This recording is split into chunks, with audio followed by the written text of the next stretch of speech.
Surga dan Neraka 1000 dibanding 1 oleh Pastor Park.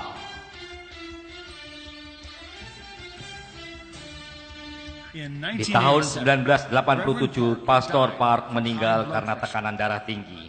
Tapi karena kasih karunia Tuhan, hidupnya diperpanjang lagi 20 tahun.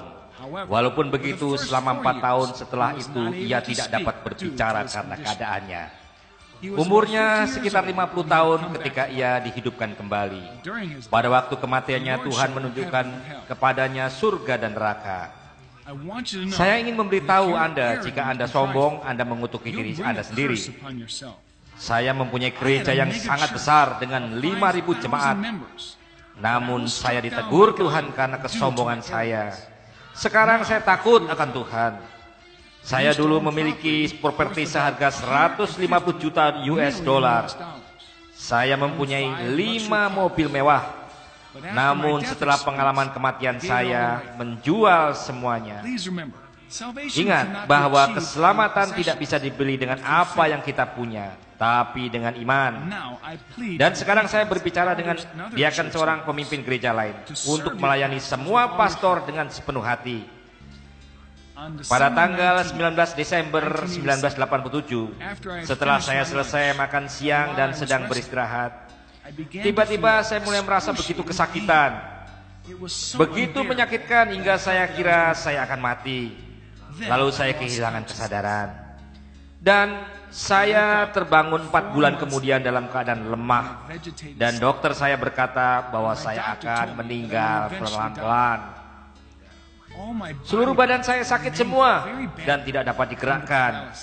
Dan keluarga saya tidak pernah mengizinkan jemaat untuk menjenguk saya karena keadaan saya tidak baik. Dan akhirnya saya meninggal. Pada waktu saya meninggal, saya melihat 2 orang masuk ke ruangan saya. Tapi orang-orang ini masuk ke ruangan saya melalui tembok. Lalu saya berteriak, "Siapa kalian? Rumah saya akan runtuh jika kalian menerobos tembok begitu." Lalu salah satu dari mereka berkata, "Kami adalah malaikat yang dari surga. Kami dari kerajaannya." Sinar yang begitu terang bersinar di sekitar malaikat itu. Malaikat yang di kanan saya memperkenalkan dirinya. "Saya adalah suruhan Tuhan Yesus di kerajaannya." Yesus memanggil saya dan menyuruh saya untuk turun ke bumi. Dia menyuruh saya untuk membawamu ke surga. Memang kau sudah mati. Lihat keluargamu menangis begitu keras karena sedihnya. Dia telah memutuskan untuk memberimu waktu sedikit lagi untuk hidup. Untuk sekarang ia ingin menunjukkanmu surga dan neraka. Dia akan menunjukkan padamu dan kau akan menjadi saksi di dunia, agar orang-orang yang berakhir di neraka berkurang jumlahnya, dan jumlah orang yang masuk surga bertambah melalui kesaksianmu.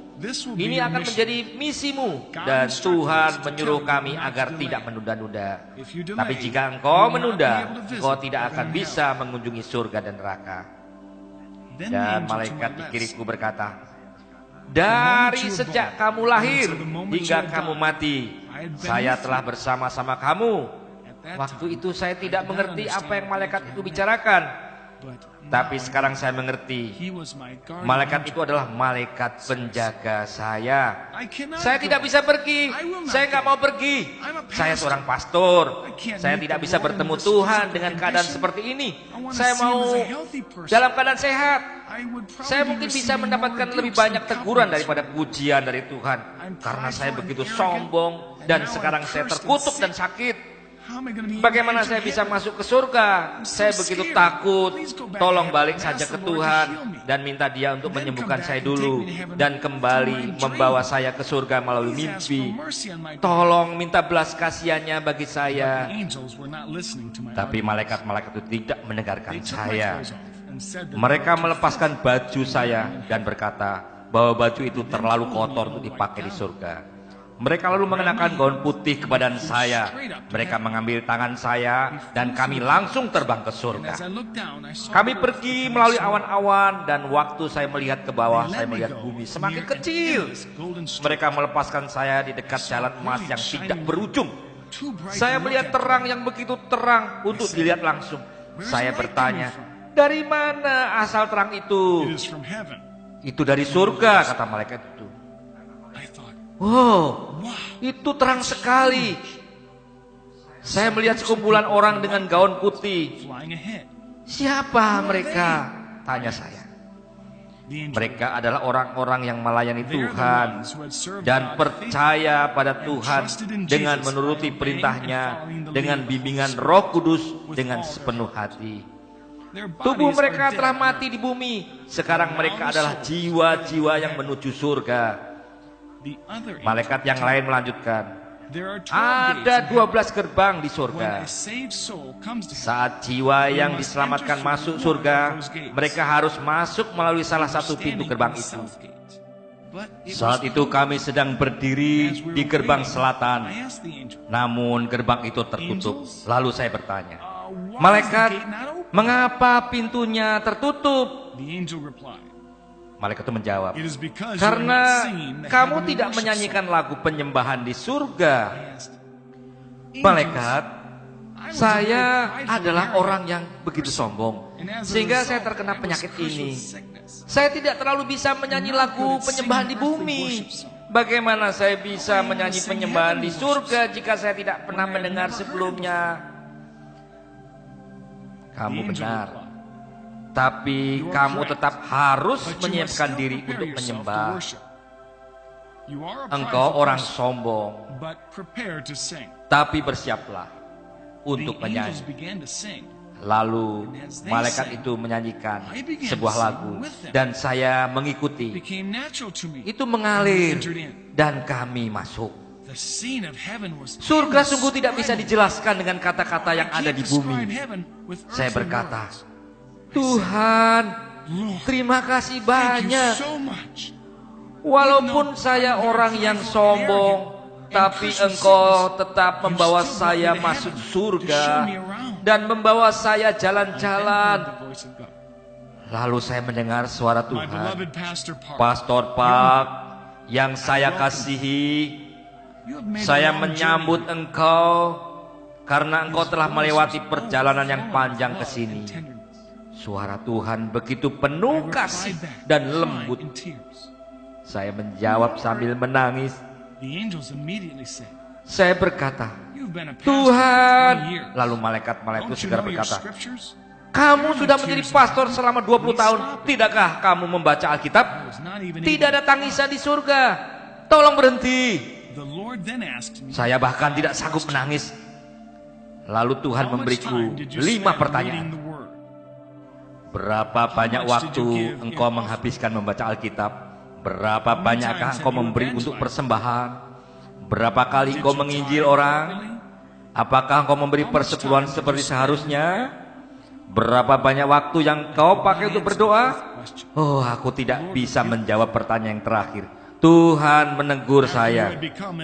Setelah engkau menjadi pastor dari gereja yang besar, engkau menjadi malas. Menjadi sibuk itu bukanlah alasan bagiku. Kamu harus bertobat. Malaikat-malaikat akan menunjukkan surga dan neraka kepadamu.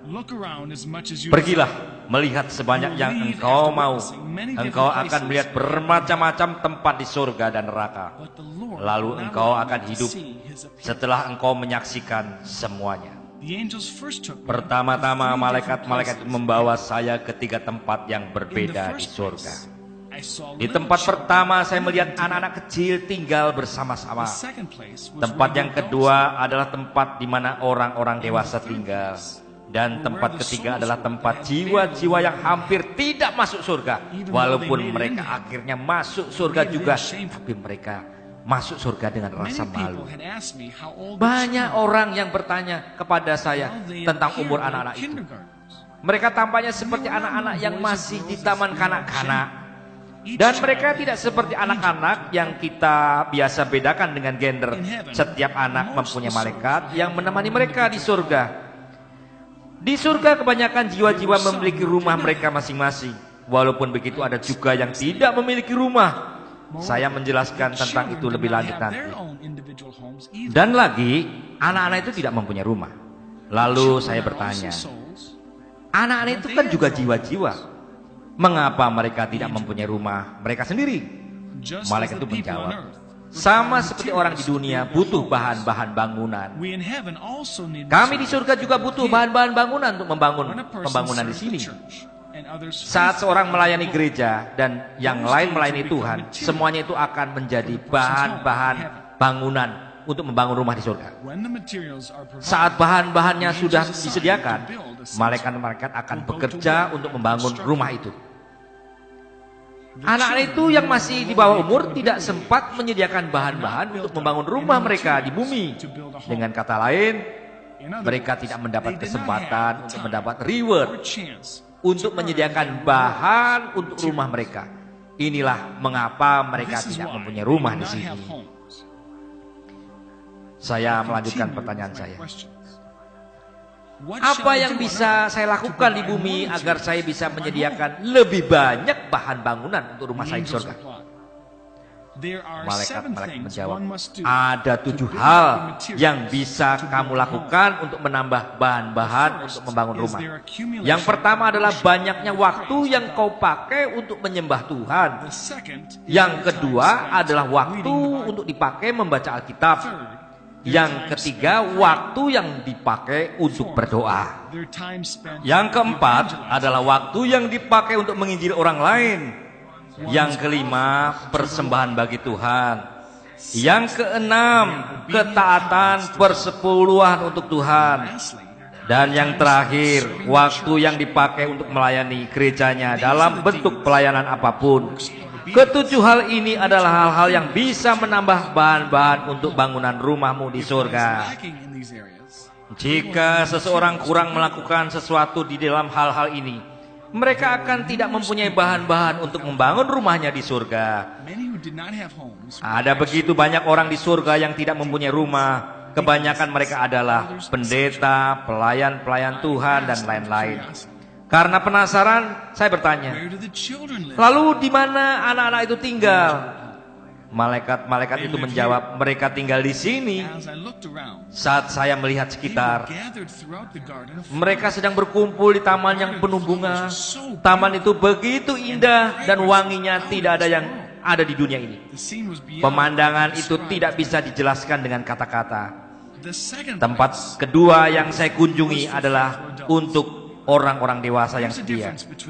Ada perbedaan di antara keselamatan dan penghargaan. Tempat ini mempunyai begitu banyak rumah. Rumah itu dibangun dengan permata-permata yang indah dan batu-batu langka. Beberapa dari rumah itu setinggi gedung-gedung tertinggi yang ada di bumi. Orang-orang yang telah melayani Tuhan dengan setia di bumi memiliki rumah-rumah yang indah dari batu-batu permata yang langka. Di tempat ini orang-orang itu terlihat sekitar umur 20-30 tahun. Tidak ada laki-laki atau perempuan, dan tidak ada yang tua, sakit dan lemah. Saya pernah mengenal seorang tua bernama OMQ. Dia meninggal pada umur 65 tahun. Dia adalah orang yang pendek, tingginya setinggi anak-anak kelas 2 SD. Dia waktu itu terkena penyakit langka bernama rickets. Walaupun begitu, kalau tentang Alkitab, dia adalah seorang profesor. Saya bertemu dengan dia di surga, dan di sana dia rupanya tinggi dan tampan. Dia tidak lagi sakit-sakitan, tapi sehat. Surga adalah tempat yang begitu indah, dan saya mengharapkan banyak hal. Percayalah kepada apa yang saya katakan. Tempat yang terakhir adalah untuk orang-orang yang nyaris tidak masuk surga. Desa ini ukurannya besar, beberapa kali lebih besar dari tempat yang kedua.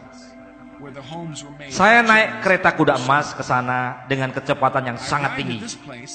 Tempat itu begitu jauh dengan tempat-tempat lainnya yang saya lihat di surga. Saya berkata kepada malaikat-malaikat itu, saya melihat alam bebas dan padang, mengapa saya tidak melihat rumah? Lalu malaikat-malaikat itu menjawab, apa yang kamu lihat adalah rumah. Saya melihat apartemen-apartemen yang besar dan lebar yang mengingatkan saya pada waktu itu adalah kandang ayam atau seperti gudang. Rumah-rumah itu tidak mewah, namun juga tidak begitu jelek. Rumah-rumah itu diperuntukkan bagi jiwa-jiwa yang nyaris tidak diselamatkan. Ada banyak rumah-rumah besar yang sederhana seperti itu. Desa ini beberapa kali lebih besar dari tempat di mana jiwa-jiwa yang diberikan penghargaan tinggal. Malaikat-malaikat itu berkata, apakah engkau melihat rumah-rumah yang besar? Satu di kananmu dan satu di kirimu? Saya menjawab, ya, saya melihat. Malaikat itu berkata bahwa mereka ingin menunjukkan rumah-rumah itu secara spesifik kepada saya. Rumah yang di kanan adalah untuk pastor-pastor yang di bumi, dan yang di kiri adalah untuk tua-tua yang di bumi. Saat kami sampai di depan pintu kedua rumah itu, saya sadar tempat itu sangatlah besar. Saya ternganga. Saat pintu dibuka dan kami masuk, penilaian pertama saya adalah, ya kayak kandang ayam. Tapi bukan ayam yang tinggal di situ, melainkan jiwa-jiwa. Malaikat-malaikat itu menyuruh saya untuk memperhatikan dengan lebih teliti, karena saya akan mengenal beberapa pastor yang terkenal dalam sejarah. Ya, saya mengenal banyak pastor. Saya memilih salah satu pastor yang terkenal. Oh, saya tahu pastor itu pastor Korea. Saya tahu seberapa terkenalnya dia dan pekerjaan-pekerjaan yang sudah ia lakukan bagi Tuhan. Tapi mengapa dia di tempat seperti ini? Saya tidak mengerti. Lalu malaikat itu menjawab, ia tidak pernah menyediakan bahan-bahan untuk membangun rumahnya di surga. Inilah mengapa ia tinggal di tempat seperti ini. Karena penasaran saya bertanya, bagaimana hal ini bisa terjadi? Mengapa ia tidak mempunyai bahan-bahan bangunan? Lalu malaikat itu menjawab, saat ia menjadi pastor dan melakukan tugasnya, ia suka dipuji-puji orang, dia suka dimuliakan, dan dia suka dilayani. Tidak ada pengorbanan yang ia berikan. Pastor Korea ini memang begitu dihormati di Korea dan menjadi ikon di sejarah gereja Korea. Tetapi ia tidak mendapat penghargaan apapun di tempat ini. Pastor-pastor, dengarlah, engkau harus melayani jemaatmu lebih dari hanya sekedar ibadah hari Minggu di gereja saja. Engkau harus mengunjungi mereka di rumahnya. Juga engkau harus merawat yang miskin, yang lemah, dan yang tua. Pastor-pastor yang melayani tanpa pengorbanan dan suka dihormati tidak mendapat penghargaan apa-apa di surga. Setelah saya melihat semuanya itu dan kembali hidup di dunia, saya melepaskan semua milik saya, termasuk 5 mobil mewah saya. Hidup ini hanya sekali. Di Alkitab, kehidupan rata-rata sekitar 70 sampai 80 tahun lamanya. Tetapi hanya Tuhan yang tahu kapan seorang akan meninggal. Siapapun bisa mati sebelum umur 70 atau 80 tahun. Dan saya memutuskan untuk memberikan semuanya, apapun juga.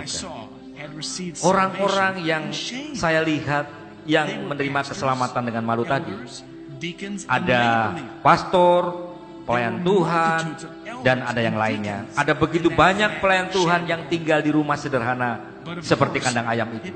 Tetapi tentu saja jauh lebih baik daripada neraka.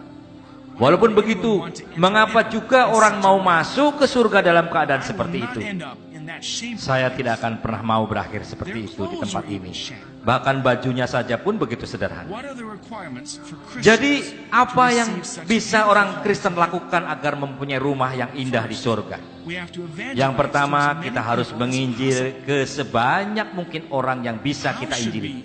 Bagaimana kita dapat menginjil? Inilah apa yang malaikat itu bilang kepada saya. Buat asumsi ada orang yang tidak mengenal Tuhan yang ingin engkau injili. Saat engkau membuat keputusan engkau ingin menginjili orang itu, bahan-bahan untuk membangun rumahmu akan disiapkan. Saat engkau berdoa tak henti-hentinya untuk keselamatan mereka, lebih banyak bahan-bahan bangunan dipersiapkan. Engkau harus melanjutkan dan memfollow up mereka, mengunjungi mereka, dan terus menginjil, dan bahan-bahan rumahmu akan terus bertambah di surga. Saat orang berkata ia tidak bisa ke gereja karena tidak mempunyai baju, engkau harus menyediakannya untuk mereka. Jika seorang berkata dia tidak mempunyai Alkitab, engkau harus juga menyediakannya. Jika seorang berkata dia tidak mempunyai kacamata, engkau harus menyediakannya. Engkau harus menyediakan apapun yang kau bisa sediakan supaya orang itu diarahkan kepada Tuhan. Mereka yang tinggal di rumah-rumah yang terbaik adalah mereka yang sudah menginjili banyak kali. Malaikat-malaikat itu kemudian membawa saya ke tempat orang-orang suci yang tinggal di rumah-rumah yang bagus. Malaikat-malaikat itu berkata, ini adalah tempat di mana orang-orang suci yang sudah menginjili banyak orang tinggal. Dan tempat itu terasa seperti pusat kotanya surga. Di dalam sejarah kekristenan ada 4 orang yang memiliki rumah yang terbesar dan yang terindah. Malaikat-malaikat itu membawa saya ke rumah evangelis Amerika yang bernama D.L. Moody, pendeta Inggris John Wesley, dan evangelis Itali Korea Pastor Choi Gong Yu. Keempat orang ini memiliki rumah terbesar di surga. Keempat orang ini menghabiskan hidup mereka menginjili orang sampai mati. Di antara orang percaya Korea ada seorang pekerja yang mempunyai rumah yang begitu besar. Pekerja ini telah membangun banyak gereja dengan semua miliknya.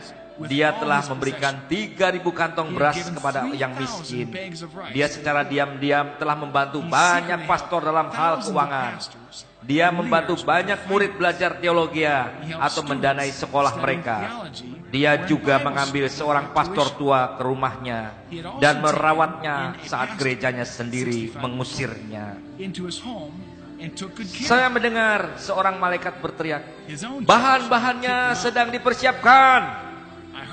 Saya bertanya kepada malaikat yang di sebelah kanan saya mengenai bahan-bahan itu. Dan ia berkata, bahan-bahan itu untuk seorang pelayan Tuhan dari kota kecil. Malahan dia menerima bahan-bahan setiap harinya. Walaupun ia miskin, ia datang ke ibadah pagi setiap paginya. Ia berdoa untuk 87 jemaat setiap harinya. Dan setelah ia selesai berdoa, ia membersihkan gereja. Saya mendengar malaikat lain berteriak, pesanan khusus. Anak pelayan Tuhan itu telah memberikan yang ia punya walaupun sedikit kepada ibunya. Tetapi ia menggunakannya untuk membeli 5 telur dan 2 pasang kaos kaki untuk pastor gerejanya. Walaupun kelihatannya sedikit, tetapi ia telah memberi semuanya yang ia punya pada hari itu. Dan itu menjadi bahan-bahan khusus untuk rumahnya di sorga. Yang lainnya yang mempunyai rumah yang besar adalah mereka yang membangun bangunan gereja atau bangunan lainnya untuk kepentingan kerajaan surga dengan barang-barang milik mereka. Di surga, saya juga bertemu seorang tua bernama Choi. Dari antara semua orang tua atau pelayan Tuhan di surga, ia memiliki rumah yang paling indah di surga. Rumahnya jauh lebih tinggi dari gedung tertinggi di Korea. Choi telah membangun banyak gereja di Korea dengan harta miliknya. Saya bertanya pada malaikat itu, bagaimana dengan rumahku? Apakah rumahku sedang dikerjakan? Malaikat berkata, ya. Lalu saya meminta untuk melihat rumah saya. Tetapi kata mereka, itu tidak diperbolehkan. Namun saya terus memohon, akhirnya Tuhan memperbolehkan. Kami menaiki kereta kuda itu lagi dan berjalan sangat jauh dari tempat itu. Saya berharap sangat banyak. Lalu saya bertanya, di mana rumahku? Lalu malaikat itu berkata, itu di sana. Tapi tempat itu terlihat seperti hanya fondasi saja. Lalu saya bertanya, bagaimana kau bisa lakukan itu terhadap saya? Bagaimana ini bisa terjadi? Bagaimana rumahku belum selesai?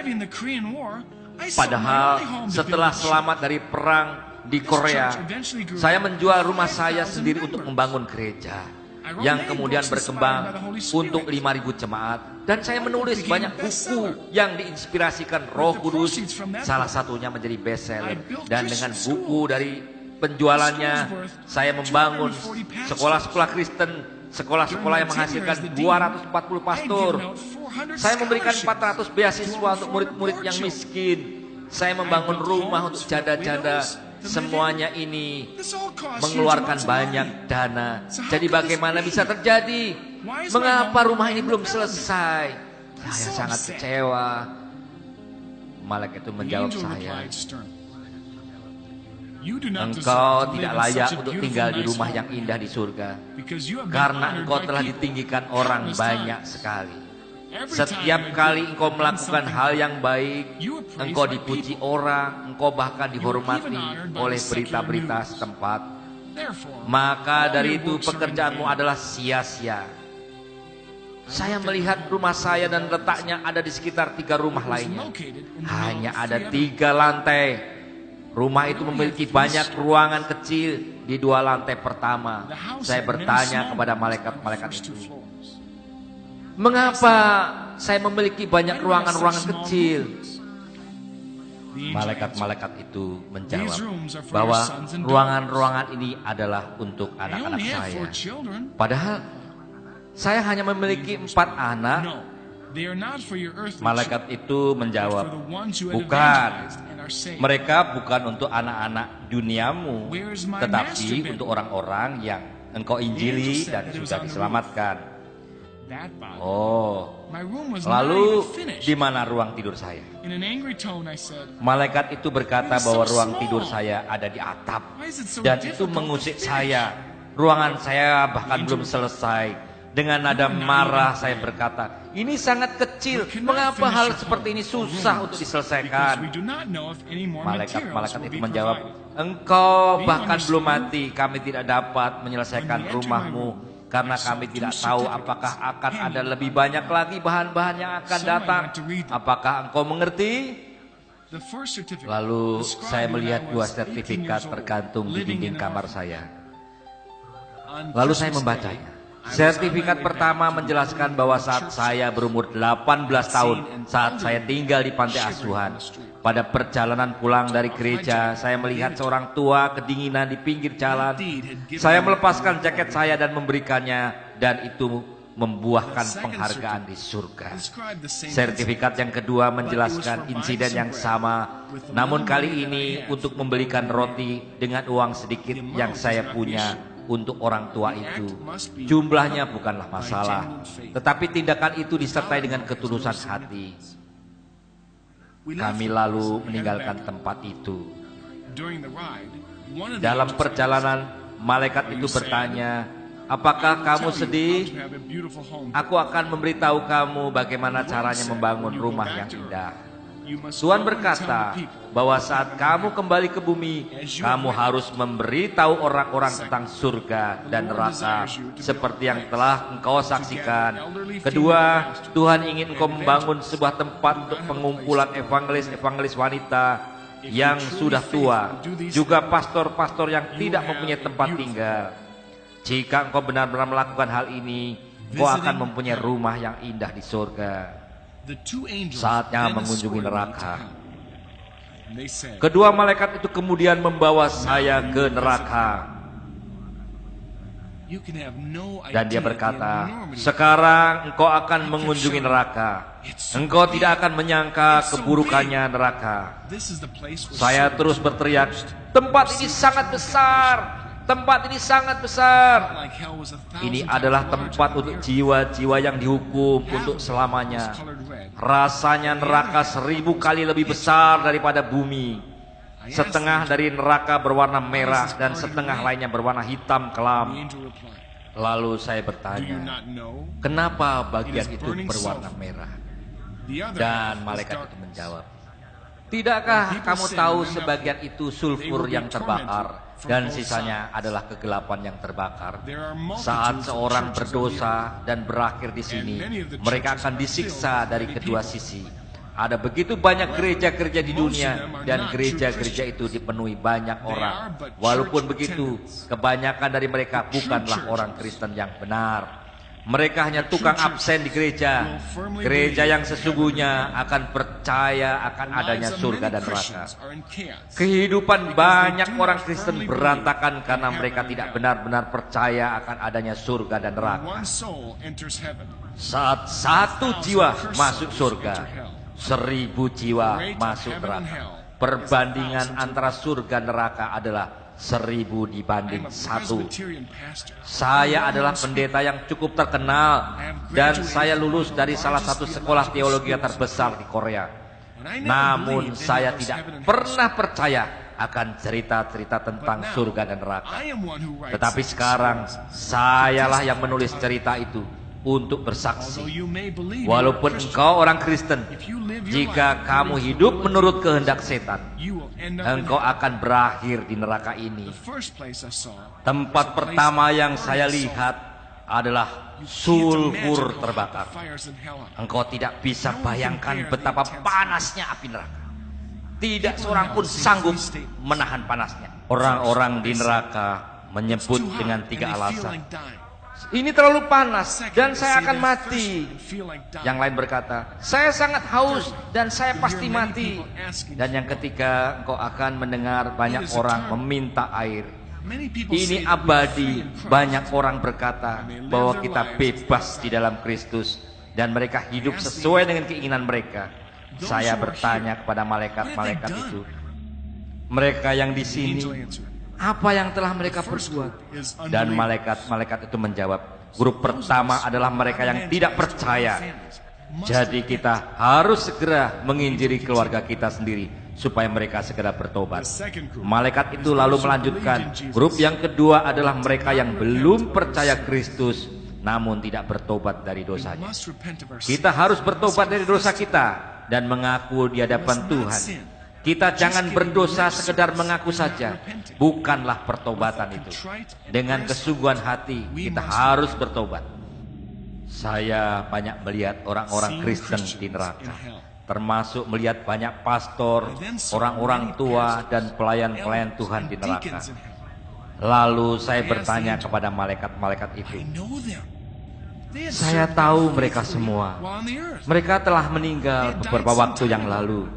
Dan kami kira mereka sudah masuk surga bersama-sama dengan Tuhan. Dan sekarang saya melihat mereka di neraka dan mendengar mereka berteriak kepanasan. Mengapa mereka ada di sini? Ada begitu banyak pastor, pelayan Tuhan dan orang-orang percaya lainnya. Malaikat-malaikat itu lalu menjawab, Pastor Park, seseorang dapat tampak seperti mengikut Tuhan yang benar di luarnya. Namun Tuhan tahu isi hati mereka. Mereka tidak menguduskan hari Minggu, malah mereka suka mencari uang di hari Minggu. Banyak dari pelayan-pelayan Tuhan itu sering mengkritik pelayanan pastor-pastor mereka. Mereka tidak memberi persepuluhan dengan benar. Mereka tidak berdoa. Mereka tidak menginjili orang sama sekali. Banyak dari pelayan-pelayan Tuhan ini telah menekan pastor-pastor mereka dan atasan-atasan mereka, sehingga mereka telah mencampuri urusan pastor-pastor mereka. Menjelang kematian mereka, mereka pikir mereka sudah berbuat baik, jadi mereka tidak bertobat. Inilah mengapa mereka berakhir di neraka ini. Lalu saya melihat seorang raja dan pangeran yang dulu membunuh orang-orang Kristen di Cina. Raja-raja dan pangeran-pangeran ini memenggal banyak orang Kristen pertama di Korea. Mereka diletakkan di tengah tempat yang paling panas. Dan saya melihat Hitler, Stalin, dan Mao Zedong, dan seorang pastor terkenal di Korea bernama Pastor Ken, dan pahlawan Jepang yang terkenal, dan banyak lagi. Lalu kami tiba di tempat yang sangat gelap, terlalu gelap untuk melihat di mana kami berdiri. Lalu saya berteriak, malaikat, tempat ini sangat gelap, saya tidak bisa melihat apa-apa. Malaikat itu menepuk pundak saya. Tunggu sebentar. Tidak lama kemudian saya bisa melihat orang-orang telanjang yang tidak terhitung jumlahnya. Mereka semua ditutupi serangga-serangga di sekujur tubuh mereka. Dan tidak ada tempat yang tidak ada serangganya. Mereka berusaha menyingkirkan serangga-serangga itu dan menggertakkan gigi. Lalu saya bertanya, apa yang telah mereka lakukan di bumi? Malaikat itu menjawab, mereka adalah orang-orang yang mengkritik dan mencelakakan orang lain. Mereka tidak berhati-hati dengan apa yang mereka bicarakan satu dengan yang lainnya. Saya melihat setan-setan itu menusuk perut orang itu. Teriakannya, mereka begitu memilukan bagiku. Lalu saya bertanya kepada malaikat, malaikat, apa yang telah mereka lakukan selama mereka di bumi? Dan malaikat itu menjawab, orang-orang ini mempunyai pekerjaan, rumah, keluarga, tapi mereka tidak memberi kepada Tuhan. Yang miskin atau gereja atau pekerjaan Tuhan, mereka serakah dan pelit. Bahkan jika mereka bertemu orang-orang miskin, mereka tidak memperdulikan. Mereka hanya peduli akan diri mereka sendiri dan keluarga mereka kecukupan dan mempunyai hidup yang enak. Inilah mengapa perut mereka ditusuk, karena perut mereka penuh dengan keserakahan. Pemandangan itu benar-benar mengerikan.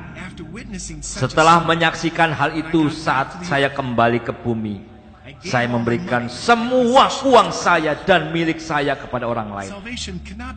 Keselamatan tidak bisa didapat dengan uang atau properti, tetapi dengan iman.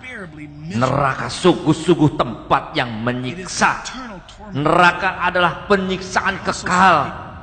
Saya juga melihat orang-orang yang dipenggal kepalanya dengan pisau yang sangat tajam. Lalu saya bertanya kepada malaikat, apa yang telah mereka lakukan sehingga mereka disiksa sedemikian rupa? Lalu malaikat itu menjawab, otak mereka telah diberikan oleh Tuhan untuk berpikir akan hal-hal yang baik, tetapi orang-orang ini telah memikirkan hal-hal yang najis. Mereka mempunyai pikiran hawa nafsu. Selanjutnya saya melihat orang-orang yang ditusuk dan dipotong-potong. Pemandangan ini benar-benar mengerikan. Lalu saya bertanya, bagaimana dengan orang-orang ini? Apakah yang telah mereka lakukan sehingga mereka disiksa seperti itu? Lalu malaikat itu menjawab, mereka adalah pelayan-pelayan Tuhan yang tidak melayani gereja mereka. Malah mereka tidak mau bekerja ataupun melayani. Yang mereka sukai hanyalah menerima dan menerima dari orang lain. Saya melihat banyak pelayan Tuhan disiksa oleh setan-setan itu. Setan-setan itu membuang lubang di lidah mereka dan menyambungkannya satu dengan yang lain dengan kawat. Lalu setan-setan itu akan menarik mereka. Lalu saya bertanya, apa yang mereka lakukan di bumi? Dan malaikat itu menjawab, mereka telah melakukan 4 dosa yang berbeda. Pertama, mereka telah mengkritik pastor mereka. Mereka mengatakan hal-hal negatif tentang pastor mereka. Saya katakan kepadamu, jika kau berbuat hal demikian, bertobatlah secepatnya. Malaikat itu melanjutkan. Kedua, mereka menghina gereja dengan kata-kata mereka. Mereka telah menyiksa orang-orang Kristen yang percaya pun terkena efeknya. Dan mereka berhenti pergi ke gereja, bahkan sampai membuat orang lain berhenti percaya. Mereka melakukan apa saja yang mereka bisa untuk menghentikan orang-orang Kristen untuk melakukan pekerjaan-pekerjaan Tuhan. Orang jahat ini menyebabkan banyak orang percaya yang tersandung. Dan yang terakhir adalah pasangan suami istri yang minum alkohol dan menyiksa keluarga mereka. Saya melihat setan menusuk pria dan wanita di perut mereka dengan paku yang sangat tajam. Dan saya bertanya, apa yang telah mereka lakukan?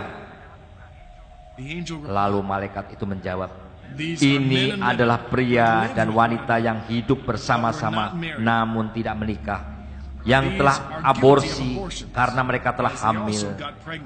Mereka tidak pernah bertobat. Saya melihat sekumpulan lainnya, dan setan itu memotong-motong bibir mereka seperti memotong-motong daging. Lalu aku bertanya, mengapa orang ini disiksa seperti itu? Lalu malaikat itu menjawab, ini adalah anak-anak yang melawan orang tuanya. Seharusnya mereka bisa meminta maaf daripada membuat keadaan bertambah parah. Banyak dari mereka telah menggunakan kata-kata kasar untuk menyerang orang-orang tua mereka. Mereka adalah pemberontak. Inilah alasan mengapa bibir mereka dipotong-potong. Engkau tahu bahwa kita semua akan mati suatu hari. Tetapi kita tidak tahu kapan. Maka berusahalah kita siap-siap. Bersiap-siaplah untuk masuk surga. Kapan kita pergi bukanlah masalahnya. Mari kita memaafkan satu sama lain sesering mungkin jika diperlukan. Teruslah bertobat. Lakukanlah itu sepanjang hari jika memang diperlukan. Saudara-saudaraku, saya dulu tidak mendengarkan kesaksian-kesaksian seperti ini. Saya adalah pendeta yang kolot, yang kolokan, yang tidak percaya hal-hal seperti itu. Tetapi sekarang saya harus menyaksikan dan memberitahu semuanya apa yang telah saya lihat. Maka janganlah ragu-ragu untuk hidup suci. Mari kita hindari penyiksaan kekal abadi itu. Marilah, biarlah kita diselamatkan. Janganlah hidup menurut daging, tetapi hidup menurut roh. Dan marilah kita berdoa bagi mereka yang belum percaya kepada Tuhan Yesus, menginjil dan menghasilkan buah-buah roh. Mari berdoa pagi-pagi sekali dan menguduskan hari Minggu. Mari memberikan persepuluhan, mengumpulkan penghargaan di surga dan bukan di bumi. Saya memberkati engkau di dalam nama Tuhan Yesus. Sekian.